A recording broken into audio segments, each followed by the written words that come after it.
Assalamu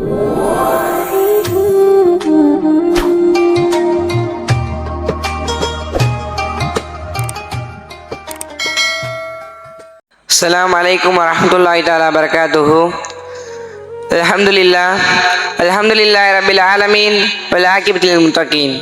Salatu wassalamu ala asyrafil makhluqin Muhammadin sallallahu alaihi wasallam wa sayyidil mursalin nuril alamin wa ala alihi wa ashabi ahli baiti ajma'in, amma ba'd. Faqad qala Allah ta'ala fil Qur'anil hakim wa fil Qur'anil majid. بعد أعوذ بالله من الشيطان الرجيم بفضل بسم الله الرحمن الرحيم. قال الله تعالى العنات من الله والعجلة من الشيطان. صدق نبينا رسول الكريم.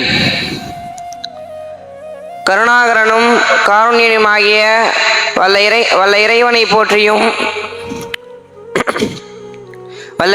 போற்றியும் அவனது ஹபீப் ரஹ்மத்துல்லில் ஆலமீன் முஹம்மது முஸ்தபா ரசூலே கரீம் ஸல்லல்லாஹு அலைஹி வஸல்லம் அவர்களின் மீதும் அவர்களின் சஹாபாக்கள் மீதும் தாபிஈன்கள் மீதும் தபா தாபிஈன்கள் மீதும் நல்லோர்கள் மீதும் நாதாக்கள் மீதும் ஷுஹதாக்கள் மீதும் குறிப்பாக ஸல்லல்லாஹு அலைஹி வஸல்லம் அவர்களுடைய திருக்குடும்பத்தார்களின் மீதும் என்றென்றும் அல்லாஹ்வுடைய வற்றாத கருணை நீண்டு நிலவட்டுமாக.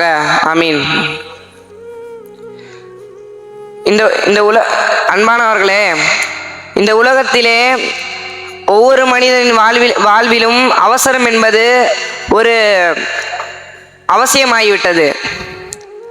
அதாவது இந்த அவசர உலகிலே அவசரப்படுவது தவறில்லை, அவசரப்பட்டு கொண்டே இருப்பதுதான் தவறு. அதாவது வாழ்வில் அவசரம் இருக்கலாம், அவசரமே வாழ்வாக இருக்கலாமா?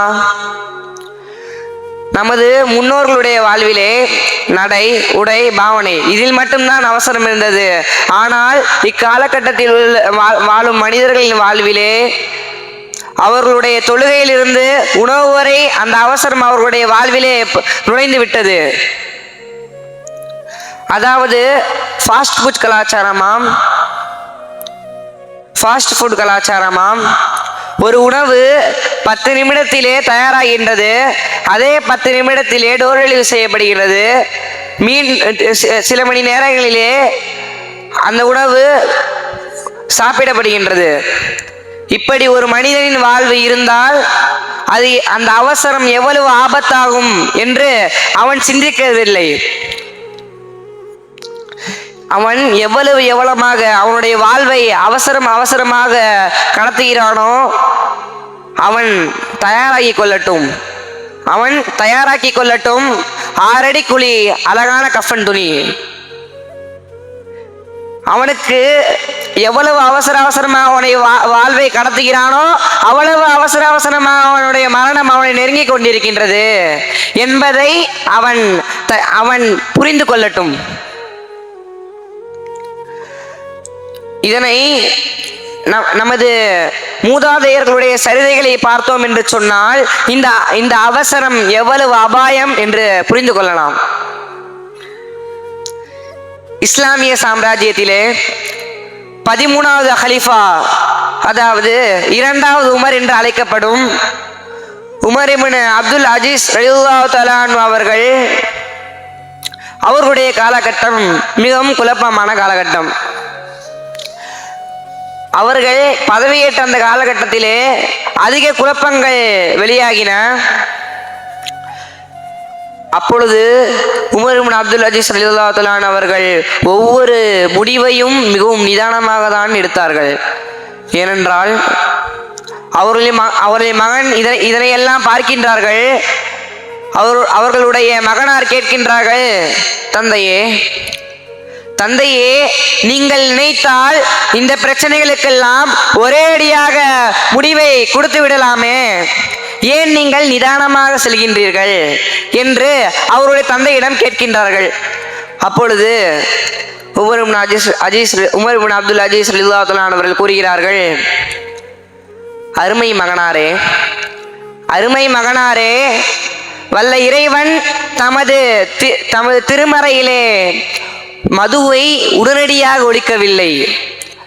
முதலில் அதனில் உள்ள கேடுகளை சொன்னான், அதற்கு பிறகு அதனை இழிவுபடுத்தினான், அதற்கு பிறகுதான் அதை நமக்கு தடை செய்தான். இறைவனே ஒரு முடிவை இவ்வளவு நிதானமாக எடுக்கும் பொழுது நான் அவசரப்படுவதை நான் விரும்பவில்லை.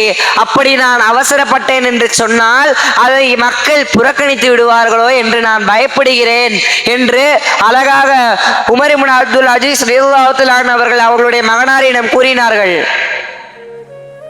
அப்படி என்றால் ஒரு தலைவரிடம் நிதானம் என்பது எவ்வளவு அவசியமாக இருக்கின்றது என்று சற்று சிந்தனை செய்து பாருங்கள்.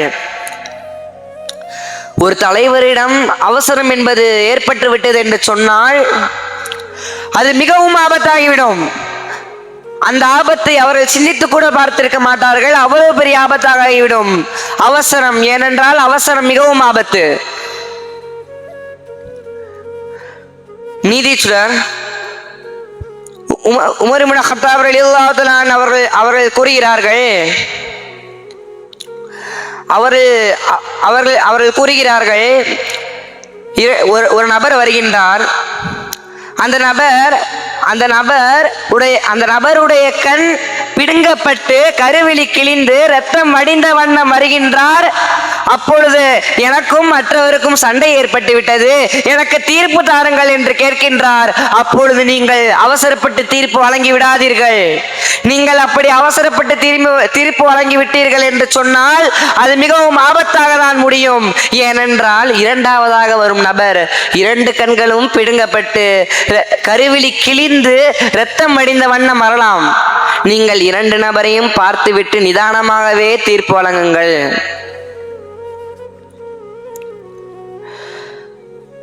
ஸல்லல்லாஹு அலைஹி வஸல்லம் அவருடைய காலத்திலே ஒரு சம்பவம் நடைபெறுகின்றது. ரசூல் ஸல்லல்லாஹு அலைஹி வஸல்லம் அவர்கள் ஒரு சஹாபியை நலம் விசாரிக்க செல்கின்றார்கள். அப்பொழுது ரசூல் ஸல்லல்லாஹு அலைஹி வஸல்லம் அவர்கள் அந்த சஹாபியை பார்க்கின்றார்கள். அந்த சஹாபி மிகவும் ஒரு ஆபத்தான உடல்நிலை சரியில்லாத நிலையில இருக்கின்றார்கள். அப்பொழுது கண்மணி நாயகம் ஸல்லல்லாஹு அலைஹி வஸல்லம் அவர்கள் கேட்கின்றார்கள், உங்கள் நிலைக்கு என்ன காரணம் என்று கேட்கும் பொழுது அந்த சஹாபி சொல்கின்றார், என் நிலை, நான் இறைவனிடம் ஒரு பிரார்த்தனை செய்தேன், அதை எனக்கு இறைவன் கபூல் செய்து விட்டான். இறைவனே, எனக்கு ஆகிரத்தில் தரும் தண்டனையை இந்த துன்யாவிலேயே தந்துவிடு, எனக்கு இறைவன் இதனை கபூல் செய்து விட்டான் என்று அந்த சஹாபி சொல்கின்றார்கள். அப்பொழுது கண்மணி நாயகம் ஸல்லல்லாஹு அலைஹி வஸல்லம் அவர்கள் முகத்திலே கோபம் தெரிகின்றது. அவர்கள் சொல்கின்றார்கள், நீங்கள் எப்படி துஆ கேட்க வேண்டும்? எனக்கு இந்த உலகிலும் மகிழ்ச்சியை கொடு இறைவா, மறு உலகிலும் மகிழ்ச்சியை கொடு இறைவா, அப்படி என்றுதானே நீங்கள் கேட்க வேண்டும். ஏன் நீங்கள் எனக்கு மறுமையிலே தரும் தண்டனையை துன்யாவிலேயே தந்துவிடு என்று கேட்டீர்கள்? அப்படி என்றால் அருமை அண்ணலார் கரம் பிடித்து இஸ்லாம் ஏற்ற அந்த சஹாபிற்கு அவசரத்தின் காரணமாக இந்த நிலை என்றால் நாமெல்லாம் எம்மாத்திரம் என்று சற்று சிந்தித்து பாருங்கள் சகோதரர்களே. அண்ணல் பெருமானார் கரம் பிடித்து இஸ்லாம் ஏற்ற அந்த சஹாபிற்கே இந்த நிலை என்றால் நாம் எல்லாம் எம்மாத்திரம். அப்படி என்றால் அவர்களுடைய வாழ்விலேயே இந்த அவசரம் ஒரு சரிதலை ஏற்படுத்தி விட்டது என்று சொன்னால் நமது வாழ்வை எல்லாம் தூக்கி விசிறிவிட்டு போய்விடும் இந்த அவசரம். முடிவாக வல்ல இறைவன் நம்முடைய வாழ்விலே நிதானத்தை தருவானாக. ஆமீன். நிதானம் கொள்வோம், அவசரம் தவிர்ப்போம். இறைவன் அருள் புரிவானாக. அஸ்ஸலாமு அலைக்கும் வரஹ்மத்துல்லாஹி தஆலா பரகாத்துஹு.